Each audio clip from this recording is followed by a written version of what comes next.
이 나아만 장군은 이제 그 이방 사람입니다. 아람이라는 나라에 살고 있는 이방 사람이고, 근데 오늘 말씀을 보면은 이제 군대 장관으로 나옵니다. 근데 이 당시에는 이제 요즘과는 조금 달리 전쟁이 아주 이제 빈번하던 시대였기 때문에 이제 군대 장관이라는 직업은 이제 매우 우리가 생각하는 것보다 더 높은 이제 그런 위치에 있는 그런 인물이 이제 오늘 나아만 장군입니다. 그래서 1절을 보면은 이제 그 나아만 장군은 그의 주인 앞에서 크고 존귀한 자다 이렇게 나옵니다. 그의 주인이라고 이제 언급되어 있는데, 이제 여기서 말하는 주인은 이제 나중에 살펴보겠지만 아람의 왕, 이제 아람의 임금을 이야기합니다.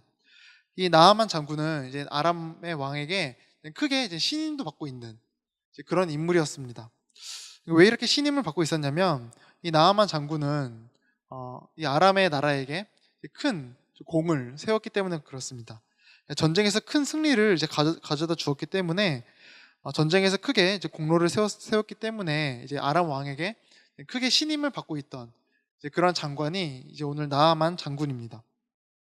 그런데 우리가 지금 주목할 부분은 이 큰 승리, 이 승리를 이제 하나님께서 주셨다라는 것입니다. 그래서 우리 그 1절 말씀 참 보면은 1절 중간에 여호와께서 전에 그에게 아람을 구원하게 하셨음이라라고 되어 있습니다. 이 아람이라는 나라는 우상을 숭배하던 나라였습니다. 우상을 숭배하던 나라였고, 그리고 또 이제 이 나아만 장군은 이 당시에 하나님을 이제 믿지도 않던, 하나님을 고백하지도 않던 이제 그런 인물이었는데, 하나님께서는 이 나아만이라는 인물을 통하여서 이 전쟁에서 이제 크게 이기게 하였습니다. 우리는 이를 통해서 이제 모든 것에, 우리 삶의 모든 것에는 하나님의 섭리와 하나님의 인도하심이 있다는 것을 우리는 생각해 볼 수 있습니다. 물론 하나님께서는 이 나아만 장군을 통해서 전쟁을 이기게 하신 그 근본적인 이유가 또 따로 있습니다. 나아만 장군에게는 이제 병이 있었습니다. 바로 이제 나병입니다.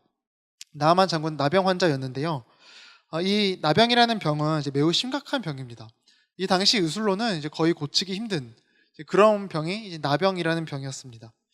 근데 한 나라의 이제 군대 장관이 그것도 왕에게 아주 촉망받던, 아주 신임을 받던 그 군대 장관이 이제 나병이라는 병에 걸려 있는 것입니다. 그런데 그 나병에 관해서 그 나병을 이제 치료하는 이제 치료법에 대해서 누가 조언을 해주냐면, 그 나아만 장군의 집에 있던 한 여종이, 이스라엘에서 잡혀온 한 여종이 조언을 해줍니다. 그 여종이 그 나아만 장군의 와이프한테 이제 이러한 조언을 해줍니다. 사마리아에 있는 이제 선지자, 그 선지자 앞에 가면은 그 나병을 고칠 수 있습니다라는 조언을 해줍니다. 다르게 말하면 선지자 엘리사 앞에 서면은 그 선지자 엘리사가, 하나님의 사람인 선지자 엘리사가 그 나병을 고쳐줄 수 있습니다라는 이제 조언을 여종이 한 것입니다. 사실 이 여종이 한 말은 굉장히 이제 용기 있는 말입니다. 감히 여종이 장군에게 조언을 한 것입니다. 종이라 하면은 이제 가장 낮은 계급이죠. 근데 그 종들 사이에서도 더 낮은 계급이 여종입니다. 그러니까 가장 낮고 천한 계급인 그 여종이 한 나라의 장군에게, 그것도 왕이 신임을 받고 있는 장관에게 이제 조언을 한 것입니다. 근데 우리가 이제 나중에 살펴보면 알겠지만, 이 여종의 조언을 통하여서 이 나아만 장군은 결국 이제 하나님을 만나게 됩니다. 다르게 말하면은 하나님은 그 나아만 장군에게 처음부터 승리를 이제 안겨준 이유가 있었던 것입니다. 그것이 무엇이냐면 자신을 만나게 하려 함입니다. 하나님이 주신 승리를 통해서 나아만 장군은 높은 지위에 올라가게 되고, 그 높은 지위에 올라가서 이제 종을, 그것도 이스라엘을 잡아온 여종을 자신의 아래에 두게 되었습니다. 그리고 그 여종을 통하여서 이제 복음을 듣게 되었죠. 그리고 결국 나아만 장군은 하나님을 만나게 되는 이제 그런 역사로 흘러갑니다. 이처럼 하나님은 자신을 만나게 하려고 애초에 그 나아만 장군에게 큰 승리를 준 것이죠. 나아만 장군에게 승리가 없었다면 여종도 없었을 테고, 그 여종이 없었다면 이제 복음도 못 들었을 것입니다. 하나님의 계획은 늘 뜻이 있고 계획이 있음을 우리는 생각해 볼 수 있는 부분입니다. 따라서 우리는 우리의 삶도 매 순간 기대할 수 있는 것입니다. 하나님의 인도하심은 늘 우리의 생각과 우리의 이성을 뛰어넘습니다. 우리에게 일어난 사소한 일이 우리에게는 매우 사소하지만 하나님께서는 그 사소한 일을 통하여서 우리의 삶을 만들어 나가십니다. 나아만 장군의 집에 그 이스라엘의 여종이 처음 들어왔을 때 그 장군은 신경도 안 썼을 겁니다. 그리고 그 여종에게서 어떤 자기에게 득이 될 만한 더 선한 것이 나올 거라고는 기대도 안 했을 것입니다. 그런데 그 여종을 통해서 결국에 나아만 장군은 구원을 받게 되었죠. 이처럼 하나님의 그 세밀하신 계획이 저와 우리 성도님들 삶에도 반드시 있습니다. 그것을 매 순간 기대하시는 저와 우리 성도님들 되기 바랍니다. 그리고 그렇게 나아만 장군은 그 여종의 말을 듣고 그 선지자 엘리사가 있다는 말을 듣고 이스라엘로 향하기로 합니다. 그래서 그 나아만 장군은 어떻게 하냐면 그 자신의 왕, 그 아람 왕에게 가서 부탁을 합니다. 제가 그 여종에게 들은 말이 있어서 이스라엘로 가야 될 것 같은데 이것이 이렇게 가도 괜찮겠습니까? 라는 허락을 받고 그 아람 왕에게 이제 신임을 받던 인물이니 그 아람 왕은 흔쾌히 허락을 해줍니다. 그리고 허락해 주는 것도 모자라서 그 조서까지 협조문까지 써줍니다. 그리고 그래서 그 나아만 장군은 그 협조문을 들고 그 아람 왕이 써준 협조문을 들고 이제 이스라엘로 향하게 되죠. 그래서 이스라엘 왕을 만나서 그 나아만 장군은 그 아까 아람 왕이 써준 그 협조문을 이렇게 보여줍니다. 그 나아만 장군은 군대 장관인데 지금 나병이라는 병에 걸렸으니 이거 치료하는 것을 좀 도와달라, 이런 협조문이겠죠. 그런데 그 이스라엘 왕은 그 협조문을 보고 어떠한 반응을 보이냐면 아주 분노를 하게 됩니다. 우리 7절 말씀 한번 보시면은 제가 한번 읽어보겠습니다. 이스라엘 왕이 그 글을 읽고 자기 옷을 찢으며 이르되 내가 사람을 죽이고 살리는 하나님이냐? 그가 어찌하여 사람을 내게로 보내 그의 나병을 고치려 하느냐? 너희는 깊이 생각하고 저 왕이 틈을 타서 나와 더불어 시비하려 함인 줄 알라 하니라 라고 합니다. 매우 화를 내는데 옷까지 찢을 정도로 화를 냅니다. 그 화를 내는 이유가 뭐냐면은 그 마지막 말씀을 다시 한번 보시면 저 왕이 틈을 타서 나와 더불어 시비하려 함인 줄 알니라 이렇게 말을 합니다. 지금 어떤 상황이냐면 이 이스라엘 왕은 지금 이 아람 왕이 보낸 그 협조문을 선전포고로 받아들인 겁니다. 내가 사람을 죽이고 내가 사람을 살리는 하나님도 아닌데 내가 어떻게 그 나병을 고칠 수 있냐? 내가 하나님이냐? 그러니까 이거는 그 아람의 왕이 지금 불가능한 것을 나한테 요구해서 내가 이것을 거부하면은 이걸 빌미 삼아 지금 이스라엘을 쳐들어오려는 그런 계략이구나라고 생각한 것입니다. 선전포고로 받아들인 것이죠. 그런데 우리가 이 이스라엘의 왕이 방금 한 이 이야기를 잘 생각해 보면은 사실 지금 이스라엘 왕은 자신이 지금 어떻게 해야 하는지 그 정답을 이미 알고 있습니다. 그 왕은 방금 뭐라고 했냐면은 내가 사람을 죽이고 사람을 살리는 하나님이냐라고 합니다. 즉 하나님이 사람을 살리시는 분임을 이미 알고 있는 것이죠. 그렇다면 이 이스라엘 왕은 어떻게 하면 되냐면 그 나아만 장군에게 하나님을 소개해주면 됩니다. 나는 그것을 못하지만 하나님은 할 수 있으니 하나님께 아뢰라라고 해서 하나님을 소개해주면 됩니다. 그런데 그 이스라엘 왕은 그렇게 못합니다. 왜냐하면은 알고는 있지만 그것을 믿지 못하기 때문입니다. 자신이 하나님을 머리로는 알고 있지만 마음으로 믿지는 못하니 그것을 소개해 줄 수 없었던 것입니다. 그런데 오늘 본문을 보면은 이 이스라엘 왕과 매우 아주 대조적인 인물이 한 명 등장합니다. 누구냐면 이제 아까 나온 그 이스라엘에서 잡혀온 여종입니다. 그 여종은 나아만 장군에게 하나님을 소개했습니다.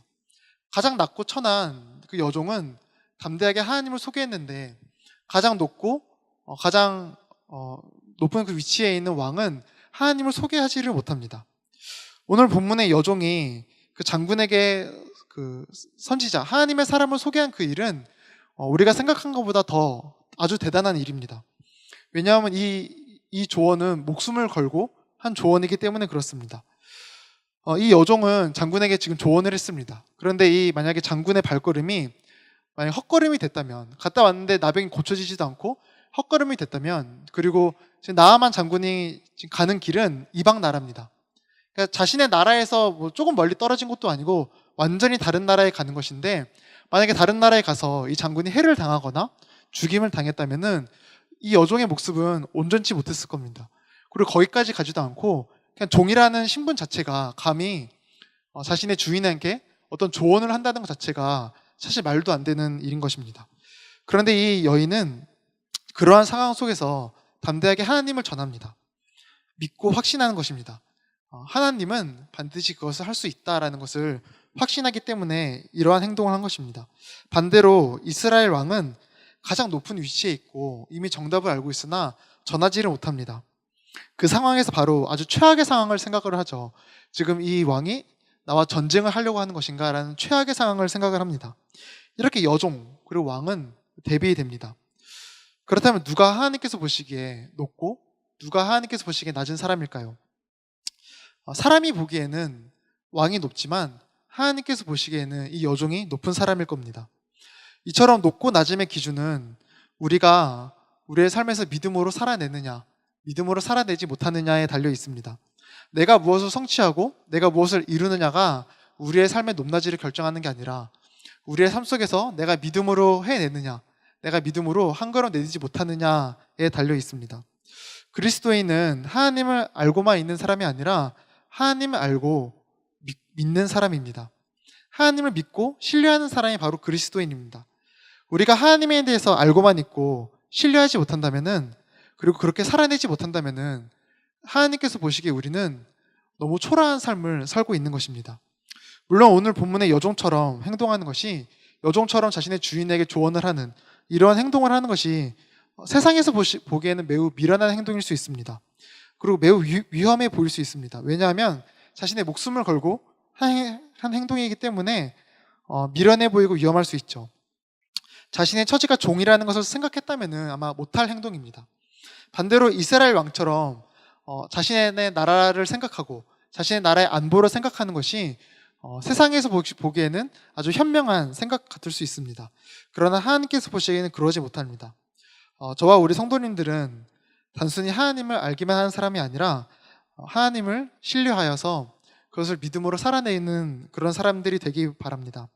하나님을 신뢰하여서 내가 손해를 보더라도, 미련해 보이더라도, 조금은 위험해 보이더라도 그것을 삶으로 살아내기 원합니다. 그때 우리는 참으로 하나님 앞에서 높아지는 그런 삶을 살 수 있습니다. 그리고 우리 본문으로 다시 돌아와서 우리가 상황을 조금 더 살펴보면은 지금 이러한 상황을 이제 나아만 장군이 이스라엘로 찾아온 이러한 상황을 알고 이제 엘리사가 찾아옵니다. 엘리사가 직접 찾아와서 그 나아만 장군에게 조언을 해주는데 어떤 조언을 해주냐면, 우리 10절 말씀을 한번 같이 읽어보겠습니다. 엘리사가 사자를 그에게 보내 이르되 너는 가서 요단강에 몸을 7번 씻으라. 내 살이 회복되어 깨끗하리라 하는지라. 지금 그 요단강에 몸을 7번 씻어라 라는 조언을 해주죠. 지금 나아만 장군이 드디어 나병을 고칠 그 해결책을 들은 겁니다. 요단강에 가서 몸을 7번 씻기만 하면 되는 이제 그런 해결책을 얻어냈습니다. 그런데 이 말을 들은 나아만 장군은 어떤 반응을 보이냐면 매우 이제 불같이 화를 냅니다. 그리고 그 화를 내는 이유가 이제 11절과 12절에 나옵니다. 제가 11절을 읽고 우리 성도님들이 한번 12절을 읽어보겠습니다. 나아만이 노하여 물러가며 이르되 내 생각에는 그가 내게로 나와 서서 그의 하나님 여호와의 이름을 부르고 그의 손을 그 부위 위에 흔들어 나병을 고칠까 하였도다.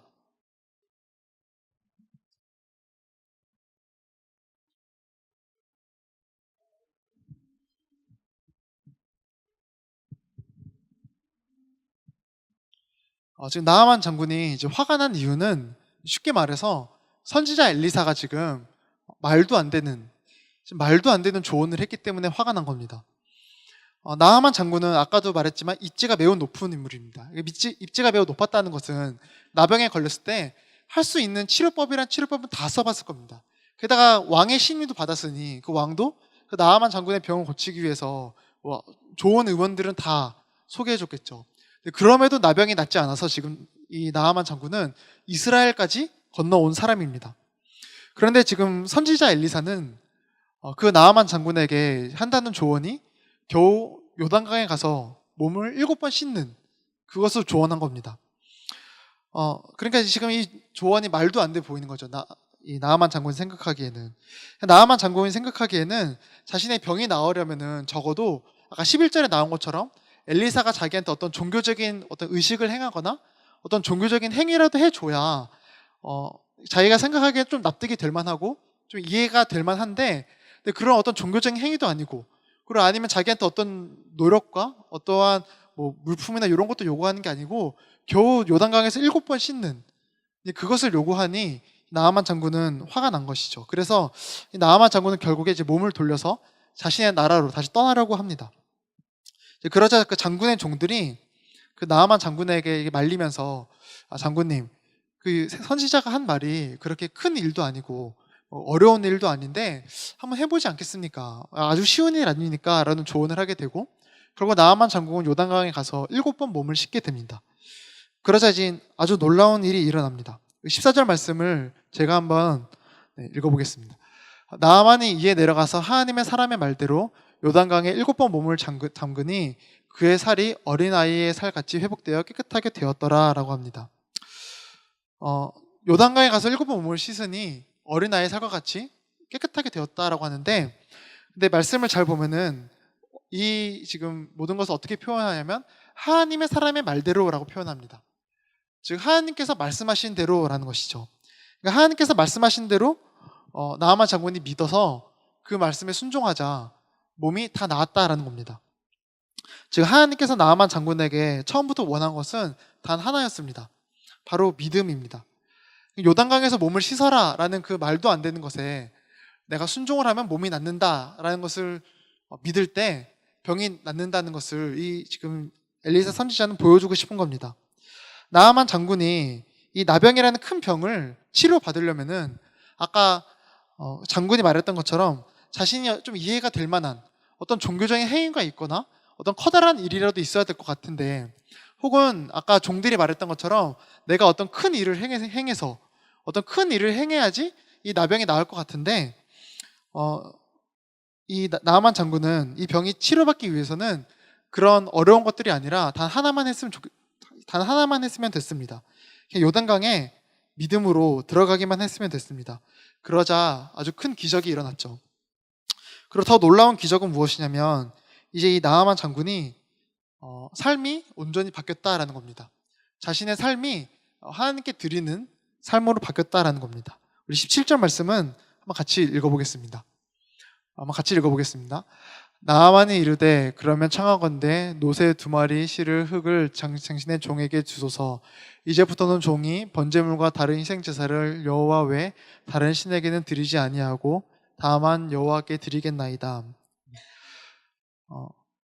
이것은 우리도 마찬가지입니다. 우리도 사실 우리의 죄가 용서받아 하나님의 나라에 들어가기 위해서는 아주 커다란 행위를 하거나 아주 큰 일이라도 행해야 될 것 같습니다. 우리의 죄가 너무나도 크기에, 그리고 우리는 하나님 앞에서 너무나도 초라하기에, 우리는 감히 하나님의 나라에 들어가기 위해서는 우리는 어떤 커다란 어떤 행위라도 해야 되거나 어떤 선행이라도 하거나 우리는 하나님께 어떤 커다란 무언가라도 드려야 될 것 같습니다. 그런데 하나님은 우리에게 그런 커다란 것을 원하지 않습니다. 오직 믿음을 원하십니다. 자신의 독생자 예수 그리스도를 믿는 것, 이거 하나만을 원하십니다. 이렇게 아주 쉬운 길을 우리에게 열어주셨죠. 그래서 가끔은 요단강에 몸을 씻으라는 그 엘리사의 말이 말도 안 돼서 믿지 못하겠는 것처럼 우리의 구원의 길은 사실 너무 쉬워서 때때로는 좀 믿지 못할 것 같을 때가 있습니다. 내가 겨우 이것만 하면 정말 천국에 가나? 내가 정말 단 하나 이 믿음만 있으면 천국에 가나? 내 죄가 그렇게 크다며, 내 죄가 너무나도 커서 하나님 앞에 설 수 없을 정도로 내 죄가 큰데 겨우 믿음 이것만 있으면 내가 하나님의 나라에 가나? 라는 생각이 들지 모릅니다. 그래서 이 세상의 많은 사람들은 그것을 믿지 못합니다. 말도 안 돼 보이기 때문에 그렇습니다. 예수님을 믿는 것, 그거 하나만 하면 천국에 간다라는 그 사실이 너무 단순하고 너무 쉬워서 그게 말도 안 돼 보여서 이 세상 사람들은 믿지 못합니다. 혹은 믿더라도 내가 어떤 선행을 하길 원합니다. 내가 무엇을 해내서, 내가 어떤 것을 이루어서 조금이라도 내 구원에 뭔가를 보태고 싶어 합니다. 그러나 하나님은 이제 그런 걸 원하지 않으시죠. 우리가 믿기 시작할 때 그때 우리의 삶에 정말 기적이 일어납니다. 우리 시편 107편 말씀을 한번 같이 읽어보겠습니다. 여호와의 인자하심과 인생에게 행하신 기적으로 말미암아 그를 찬송할지로다. 아멘. 우리가 믿을 때 정말 그 구원이라는 그 은혜가, 그 기적이 거저 주어집니다. 그리고 우리의 삶도 달라지게 되는 것이죠. 우리는 살면서 많은 상황과 많은 사람들을 마주하면서 삽니다. 그 순간이 때로는 여종처럼 우리에게 두려움을 줄 때가 있고 때로는 나아만 장군처럼 좀 당혹스러울 때가 있습니다. 그러나 이스라엘에서 포로로 잡혀온 여종이 믿음으로 하나님을 담대하게 고백하며 살아가던 것처럼 나아만 장군이 내가 정말 이것만 하면 될까? 라는 의심이 있었지만 믿음으로 순종했던 것처럼 저와 우리 성도님들도 오직 그 믿음으로 이 세상을 살아가기 원합니다. 한치의 의심도 하지 않고 오직 믿음으로 한 걸음 내딛기 원합니다. 여종이 만약에 자신의 상황과 자신의 처지를 생각했다면은 그리고 나아만 장군이 자신의 논리와 자신의 그 이성대로 자신의 납득대로 살아갔다면은 하나님의 일은 없었을 겁니다. 그러나 믿음으로 모든 상황을 대하니 하나님의 일하심이 있었습니다. 우리도 상황과 처지, 우리의 이성이 아닌 오직 믿음으로 매 순간을 감당해야 됩니다. 그때 우리는 하나님 앞에서 높아지고 우리를 통하여서 하나님의 일하심이 반드시 있습니다. 그것을 기대하심으로 살아가시는 저와 우리 성도님들 되기 바라겠습니다.